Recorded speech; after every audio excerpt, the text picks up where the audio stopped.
Hello दोस्तों, सभी दोस्तों को मेरा नमस्कार। दोस्तों, मैं MS गुज्जर SSC सेलेक्टेड आज आपके लिए लेकर आया हूँ GK GS की सीरीज़ में चल रहे क्वेश्चनों का मॉडल पेपर नंबर 2। चलिए दोस्तों, चलते हैं क्वेश्चनों की ओर। पहला क्वेश्चन, सत्रिय नृत्य का संबंध किस राज्य से है? ऑप्शन आपके सामने हैं, उड़ीसा, झारखंड, असम, छत्तीसगढ़। फटाफट कमेंट कर दीजिए, सत्रिय नृत्य का संबंध किस राज्य से है? फटाफट कमेंट कर दीजिए, फिर मैं इसका आंसर बताऊंगा। वेरी गुड, मैं बता रहा हूँ इसका आंसर होगा, मिला लीजिए, इसका सही आंसर होगा असम। ये देखिए दोस्तों, ये सत्रिय नृत्य है और ये सत्रिय नृत्य की नृत्यांगना है। अब बात करें, असम का एक शास्त्रीय नृत्य है ये सत्रिय नृत्य, जो वैष्णव भक्ति आंदोलन से जुड़ा हुआ है। और सत्रिय नृत्य के संस्थापक कौन है? श्री शंकर देव जी हैं। नेक्स्ट क्वेश्चन, चलिए फटाफट चलिए। भारतीय संविधान में अनुसूची 2 का संबंध किससे है? आपके सामने 4 ऑप्शन है, फटाफट बता दीजिए। 4 ऑप्शन आपके सामने। भारतीय संविधान में अनुसूची 2 का संबंध किससे है? पदाधिकारियों की शपथ से, पदाधिकारियों को मिलने वाले वेतन भत्ते और पेंशन से, दल बदल को रोकने से संबंधित कानून से, या नागरिकता से? कमेंट कर दीजिए फटाफट, फटाफट कमेंट कर दीजिए। भारतीय संविधान में अनुसूची 2 का संबंध किससे है?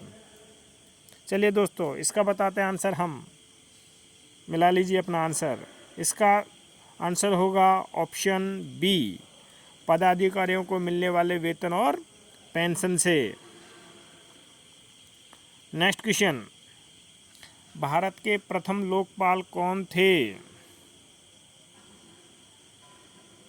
बताइए इसका आंसर। भारत के प्रथम लोकपाल अध्यक्ष कौन थे? लोकपाल के जो अध्यक्ष बने वो कौन थे? बताइए फटाफट। Option A Manoj Kumar, B Preeti Sudan, C Pinaki Chandra Ghosh और डी राजीव कुमार। क्या होगा इसका सही आंसर? गजब गजब गजब, शाबाश। इसका आंसर होगा ऑप्शन नंबर सी, पिनाकी चंद्र घोष। ये हैं, देखो पिनाकी चंद्र घोष जी न्यायमूर्ति जी हैं, सुप्रीम कोर्ट के सेवानिवृत्त न्यायाधीश हैं। चलो इनके बारे में, पिनाकी चंद्र घोष के बारे में थोड़ा सा पढ़ लेते हैं।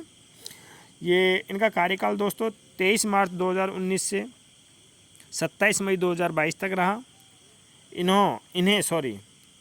पिनाकी चंद्र घोष जी को 19 मार्च 2019 को भारत का पहला लोकपाल नियुक्त किया गया था।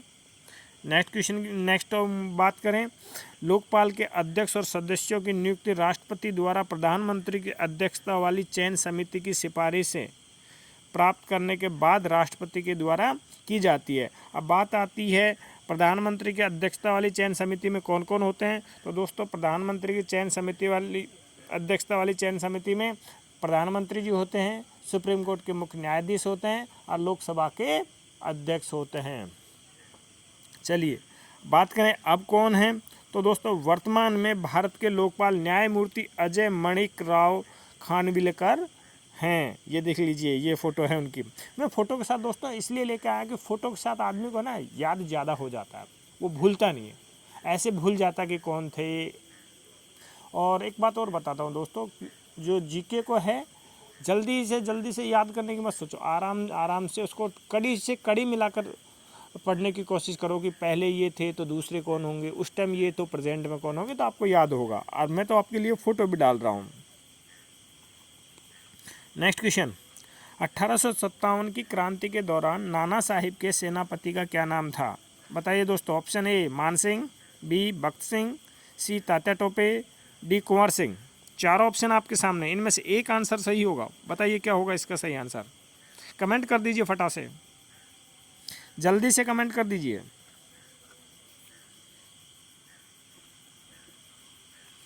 बताएं इसका आंसर। हाँ, क्वेश्चन भी दिख रहा है ना। 1857 क्रांति के दौरान नाना साहब के सेनापति का नाम क्या था? इसका सही आंसर होगा option number C, Tatya Tope. दिख रहे हैं आपको तात्या टोपे जी? देखो, नाना साहब के सेनापति थे तात्या टोपे जी, तात्या टोपे के सेनापति थे मान सिंह जी, और जो भक्त सिंह जी थे वो किसके सेनापति थे? बहादुर शाह जफर सेकंड, दिल्ली। ठीक है। और ये क्या होता है दोस्तों, ये हड़प नीति, शासन हड़प नीति थी कि जिसके बेटे और बेटी नहीं हैं तो वो गोद नहीं ले सकते थे, और जो नाना साहेब थे वो एक दत्तक पुत्र थे, इसलिए उनके शासन को हड़पने की कोशिश की गई थी। ये भी याद रखना आपको। नेक्स्ट क्वेश्चन, अनुच्छेद 21A में क्या लिखा हुआ है? बताइए क्या लिखा हुआ है 21A में। ऑप्शन 1 दैहिक स्वतंत्रता का अधिकार, ऑप्शन बी वाक और अभिव्यक्ति की स्वतंत्रता, ऑप्शन सी 6 से 14 वर्ष तक के बच्चों को निःशुल्क शिक्षा प्राप्त करने से संबंधित मूल अधिकार, ऑप्शन डी कानून के समक्ष समानता का अधिकार। क्या होगा इसका सही आंसर? कमेंट बॉक्स में लिख दीजिए फटाफट, लिख दीजिए फटाफट, इतना टाइम नहीं लगना चाहिए।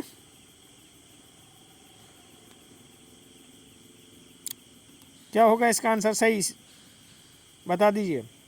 इसका सही आंसर होगा ऑप्शन नंबर सी, 6 से 14 वर्ष तक के बच्चों को निःशुल्क शिक्षा प्राप्त करने से संबंधित मूल अधिकार। देखो दोस्तों, ये कब जोड़ा गया? ये मूल अधिकार मूल संविधान में नहीं था, लेकिन 86वें संविधान संशोधन 2002 में यह मूल कर्तव्य नहीं है दोस्तों, मूल अधिकार जोड़ा गया है, जो 6 से 14 वर्ष के बच्चों को निःशुल्क शिक्षा प्राप्त करने का उनका मूल अधिकार है। मूल कर्तव्य 51A में जोड़ा गया। ये मिसप्रिंटिंग हो गई है, कर्तव्य नहीं मूल अधिकार है। ये एक साथ दो जोड़े गए थे, एक मूल कर्तव्य जोड़ा गया था, एक मूल अधिकार जोड़ा गया था। 86वें संविधान संशोधन 2002 में 51A में जोड़ा गया था कि माता पिता अपने बच्चों को या वार्ड को जो उनकी देख रेख में है, उनको जो 6 से 14 वर्ष तक के बच्चे उनको शिक्षा का अवसर देंगे। और इधर 21A में जोड़ा गया था कि 6 से 14 वर्ष तक के बच्चों को शिक्षा प्राप्त करना उनका मूल अधिकार है। चलिए दोस्तों नेक्स्ट क्वेश्चन की ओर। खजुराहो के मंदिरों का निर्माण किसने करवाया? पहला चालुक्य वंश के शासकों ने, दूसरा राष्ट्रकूट वंश के शासकों ने, तीसरा पल्लव वंश के शासकों ने, चौथा डी ऑप्शन चंदेल वंश के शासकों ने। फटाफट। और दोस्तों अभी तक यदि आपने मेरे चैनल को सब्सक्राइब नहीं किया तो आपको चैनल ज़रूर सब्सक्राइब कर लेना चाहिए, क्योंकि इस चैनल पर रोज़ाना आपको जीके जीएस के मॉडल पेपर मिलने वाला है। यदि आपने ये सारे मॉडल पेपर रोज़ाना देखें तो मैं आपसे वादा करता हूं कि आप जीके जीएस में हर एग्ज़ाम में धुआं कर दोगे। बताइए इसका सही आंसर क्या होगा, बताइए। इसका सही आंसर होगा ऑप्शन नंबर डी, चंदेल वंश के शासक। ये देखिए, ये खजुराहो के मंदिर हैं। ठीक है, फोटो भी डाल रहा हूँ, फोटो से याद रहेगा। नेक्स्ट क्वेश्चन, भारत के मध्य में कौन सी पर्वतमाला स्थित है? बताइए। अरावली पर्वतमाला, विंध्याचल पर्वतमाला, नीलांचल पर्वतमाला, हिमालय पर्वतमाला, कौन सी है मध्य भाग में?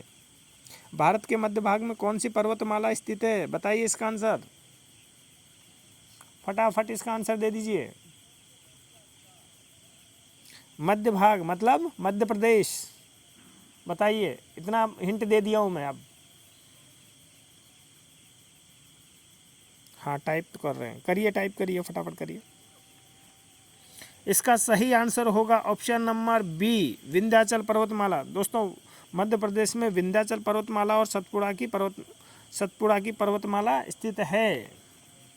नेक्स्ट क्वेश्चन, हड़प्पा की खुदाई किस नदी के किनारे हुई? हड़प्पा की खुदाई किस नदी के किनारे पर हुई? ऑप्शन ए रावी नदी, ऑप्शन बी झेलम नदी, ऑप्शन सी सिंधु नदी, ऑप्शन डी सरस्वती नदी। बताइए कौन सी नदी के किनारे पर हुई? हड़प्पा किस नदी के किनारे पर मिली? जो हड़प्पा सभ्यता है कौन सी नदी के किनारे पर खुदाई के दौरान मिली, ये बताना आपको। फटाफट कर दीजिए टाइप, ज़्यादा टाइम नहीं लेंगे, फटाफट कर दीजिए। गजब गजब, वेरी गुड। हाँ, इसका आंसर होगा ऑप्शन नंबर ए, रावी नदी। दोस्तों इसके बारे में पढ़ लेते हैं। हड़प्पा पाकिस्तान के पंजाब प्रांत में रावी नदी के किनारे पर स्थित है। ठीक है, और आगे बात करें, हड़प्पा की खोज दयाराम साहनी ने 1921 में की। अब कुछ स्टूडेंटों को शक होगा कि सिंधु नदी, दोस्तों देखो जो ये खोज हुई थी हड़प्पा की, जिसको सिंधु घाटी सभ्यता भी बोलते हैं, तो अधिकांश शहरों का जो खोज हुई थी, मतलब अधिकांश जो स्थल पाए गए थे वो सिंधु नदी के किनारे पे पाए गए थे, इसलिए हड़प्पा सभ्यता को सिंधु घाटी सभ्यता भी बोलते हैं। और इसी में आपको कंफ्यूज रहता है कि सिंधु घाटी में सिंधु की नदी के किनारे पे हुआ था हड़प्पा की खुदाई, सॉरी कि हड़प्पा जो शहर मिला था वो सिंधु घाटी के किनारे मिला था या रावी नदी के किनारे पे। तो आप क्लियर हो जाइए कि जो हड़प्पा नगर का खोज हुई वो रावी नदी के किनारे पर हुई, और मोहनजोदड़ो की जो खोज हुई नगर की, जिसमें विशाल स्नानागार है, वो सिंधु नदी के किनारे पर हुई। और ये बात भी आपको दोबारा से मैं रिपीट कर रहा हूँ, हड़प्पा सभ्यता को सिंधु घाटी सभ्यता भी कहते हैं, क्योंकि अधिकांश शहरों की जो खोज हुई, जो शहर मिले प्राचीन सभ्यता के, वो सिंधु नदी के किनारे पर मिले, इसलिए इस सभ्यता को सिंधु घाटी सभ्यता कह दिया गया। नेक्स्ट बात करें, मोहनजोदड़ो की खोज सिंधु नदी के किनारे पर हुई, ठीक है। मोहनजोदड़ो की खोज रसल दास बनर्जी ने 1922 में की। तो आज के बाद आपको कंफ्यूज दूर हो जाना चाहिए इस चीज़ का। नेक्स्ट क्वेश्चन, कोणार्क का सूर्य मंदिर कहाँ पर स्थित है? बताइए दोस्तों, कोणार्क का सूर्य मंदिर उड़ीसा में, ऑप्शन बी गुजरात में, ऑप्शन सी झारखंड में, ऑप्शन सी श्रीनगर में। बताइए क्या होगा इसका सही आंसर, फटाफट बता दीजिए, टाइप कर दीजिए आप। क्या होगा इसका आंसर, टाइप कर दीजिए, इतना टाइम नहीं लगाना चाहिए टाइप में। क्या होगा इसका सही आंसर? श्रीनगर। इसका सही आंसर होगा ऑप्शन नंबर ए, उड़ीसा। ये देखो, ये है कोणार्क का सूर्य मंदिर। जो कोणार्क है दोस्तों पुरी डिस्ट्रिक्ट में है, ठीक है। तो इसके बारे में पढ़ लेते हैं, कोणार्क मंदिर के बारे में। कोणार्क के सूर्य मंदिर का निर्माण गंग वंश के शासक नरसिंह देव प्रथम ने करवाया। फर्स्ट बात। सेकंड बात, निरंतर धूप और बारिश की वजह से यह काला पड़ गया, इसलिए इसको काला पैगोडा की संज्ञा भी दी गई। देखो काला पड़ गया है, देख रहे हो आप, देख रहे हो ना, काला हो रखा है ना। हाँ, और यह कहाँ पर स्थित है? उड़ीसा के पुरी डिस्ट्रिक्ट में है, पुरी जिले में है। नेक्स्ट क्वेश्चन, नागरिकता से संबंधित कौन सा भाग है? बताइए, नागरिकता से संबंधित कौन सा भाग है? भाग 4, भाग 2, भाग 1 या भाग 3? भाग पूछा है, कौन सा भाग है? बताइए इसका फटाफट आंसर टाइप कर दीजिए। इसका क्या आंसर होगा? इसका सही आंसर होगा ऑप्शन नंबर बी, भाग 2। देखो, नागरिकता से संबंधित भाग 2 है, जिसमें अनुच्छेद 5 से लेकर 11 तक है। तो अनुच्छेद की बात करें तो कि नागरिकता से संबंधित अनुच्छेद कौन कौन से हैं, तो अनुच्छेद 5 से लेकर 11 तक नागरिकता से संबंधित अनुच्छेद है। और भाग की बात करें नागरिकता से संबंधित हो तो भाग 2 है। नेक्स्ट क्वेश्चन, वर्तमान में संघ लोक सेवा आयोग के अध्यक्ष कौन है? Option A Rajiv Kumar, option B Manoj Kumar, option C Preeti Sudan, option D Amitabh Kumar. बता दीजिए फटाफट, फटाफट इसका आंसर बता दीजिए, क्या होगा इसका सही आंसर? सॉरी, टाइप कर दीजिए, टाइप कर दीजिए, टाइम मत लीजिए। इसका सही आंसर होगा ऑप्शन नंबर सी, प्रतिसूदन जी। देखो ये है प्रतिसूदन जी, थोड़ा प्रतिसूदन जी के बारे में पढ़ लेते हैं। प्रतिसूदन को अगस्त 2024 में भारत के राष्ट्रपति द्वारा नियुक्त किया गया। किस पे? संघ लोक सेवा आयोग के अध्यक्ष के पद पर। इसके बाद बात करें HK कृपलानी, आज़ादी के बाद पहले UPSC के अध्यक्ष थे। उनका कार्यकाल कब से कब रहा? 1947 से 1949 तक। तो प्रेजेंट का भी मैंने बता दिया और फर्स्ट भी मैंने आपको बता दिया। नेक्स्ट चलो, दूसरी पंचवर्षीय योजना किस मॉडल पर आधारित थी? पहला हेरोड डोमर मॉडल, दूसरा गाडगिल योजना, तीसरा महालनोबिस मॉडल और चौथा रोजगार, गरीबी उन्मूलन और न्याय पर आधारित। कौन से मॉडल पर आधारित थी? दूसरी पंचवर्षीय योजना किस मॉडल पर आधारित थी? फटाफट बता दीजिए। सॉरी, टाइप कर दीजिए फटाफट। इसका सही आंसर होगा ऑप्शन नंबर सी, महल 29 मॉडल। ये है महल 29 मॉडल। महल 29 जी ये हैं जो आपके सामने फ़ोटो में दिख रहे हैं। चलो सेकंड पंचवर्षीय योजना के बारे में पढ़ लेते हैं। देखो द्वितीय पंचवर्षीय योजना कब से कब रही? 1956 से 1961। और इसमें किस पर ध्यान दिया गया? तेजी से औद्योगिकरण पर। भारत में सार्वजनिक क्षेत्र के विकास और तेजी से औद्योगिकरण पर यह केंद्रित थी। नेक्स्ट क्वेश्चन, 1857 की क्रांति का सर्वप्रथम आगाज किसने किया? बहुत नॉर्मल क्वेश्चन है, इसका तो आंसर सब दे देंगे, दे दीजिए फटाफट। पहला नाना साहिब, दूसरा बेगम हजरत महल, सी मंगल पांडे, डी तात्या टोपे। सर्वप्रथम पूछ रहा है। हालांकि 1857 क्रांति में भाग चारों ने लिया था, लेकिन सर्वप्रथम पूछ रहा है। इसका सही आंसर होगा ऑप्शन नंबर सी, मंगल पांडे, 10 मई 1857 को। देखो मंगल पांडे जी ये हैं। मंगल पांडे 34वीं इन्फेंट्री के एक सैनिक थे जिन्होंने गाय की चर्बी से बने कारतूसों को दांत से काटने के लिए से मना कर दिया और 10 मई 1857 को क्रांति का विद्रोह का आगाज कर दिया। नेक्स्ट क्वेश्चन, संवैधानिक उपचारों का अधिकार किस अनुच्छेद से संबंधित है? बता दीजिए संवैधानिक उपचारों का अधिकार किस अनुच्छेद से संबंधित है? आपके सामने चार ऑप्शन है। ऑप्शन ए अनुच्छेद 32, ऑप्शन बी अनुच्छेद 31, ऑप्शन सी अनुच्छेद 35, ऑप्शन डी अनुच्छेद 30। फटाफट टाइप कर दीजिए कि क्या इसका आंसर रहने वाला है। क्या इसका आंसर रहने वाला है संवैधानिक उपचारों का अधिकार? इसका सही आंसर होगा ऑप्शन नंबर ए, अनुच्छेद 32। चलो अनुच्छेद 32 के बारे में पढ़ लेते हैं। अनुच्छेद 32 में क्या लिखा हुआ है? भारतीय संविधान के अनुच्छेद 32 के तहत सर्वोच्च न्यायालय रिट जारी कर सकता है। कितने प्रकार की रिट जारी कर सकता है? ये 5 प्रकार की। और आपको बता दूं दोस्तों, सुप्रीम कोर्ट 32 के तहत रिट जारी करता है, अनुच्छेद 32 के तहत, और हाई कोर्ट अनुच्छेद 226 के तहत जारी करता है। क्या? रिट। और रिट कब जारी करता है? जब किसी व्यक्ति के मूल अधिकारों का हनन हो रहा हो। नेक्स्ट क्वेश्चन, मोहिनीअट्टम नृत्य का संबंध किस राज्य से है? Option A Tamil Nadu, option B Karnataka, option C Kerala, option D Andhra Pradesh.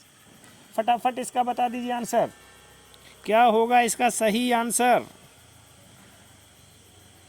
Option A Mohiniyattam, option A Tamil Nadu, option B Karnataka, option C Kerala, option D Andhra Pradesh. Mohiniyattam कहाँ का नृत्य है बता दीजिए। इसका सही आंसर होगा ऑप्शन नंबर सी, ये देख लीजिए, केरल से। और इस प्रकार डांस किया जाता है, ये नृत्यांगना है। इसके बारे में मोहिनीअट्टम के बारे में बात कर लें। मोहिनीअट्टम नृत्य की संस्थापक कौन थी? कलामंडलम कल्याणी कुट्टी अम्मा। इस नृत्य में क्या होता है? यह नृत्य हिंदू भगवान विष्णु का एक प्रसिद्ध महिला अवतार है।